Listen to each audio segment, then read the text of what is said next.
Edukasyon at pamilya ang haligi ng financial planning ng Pilipino. Bakit? Ang pagpaprioritize sa edukasyon at pamilya ay nakaugat na sa ating kultura at pagpapahalaga. Para sa maraming Pilipino, ang edukasyon ay susi sa mas magandang kinabukasan.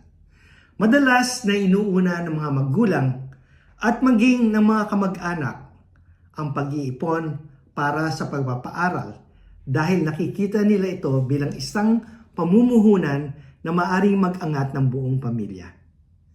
Family, on the other hand, is the heart of Filipino society. Ang financial planning ay kadalasang nakasentro sa well-being ng mga magulang, mga kapatid, at pati na rin ng mga next generation.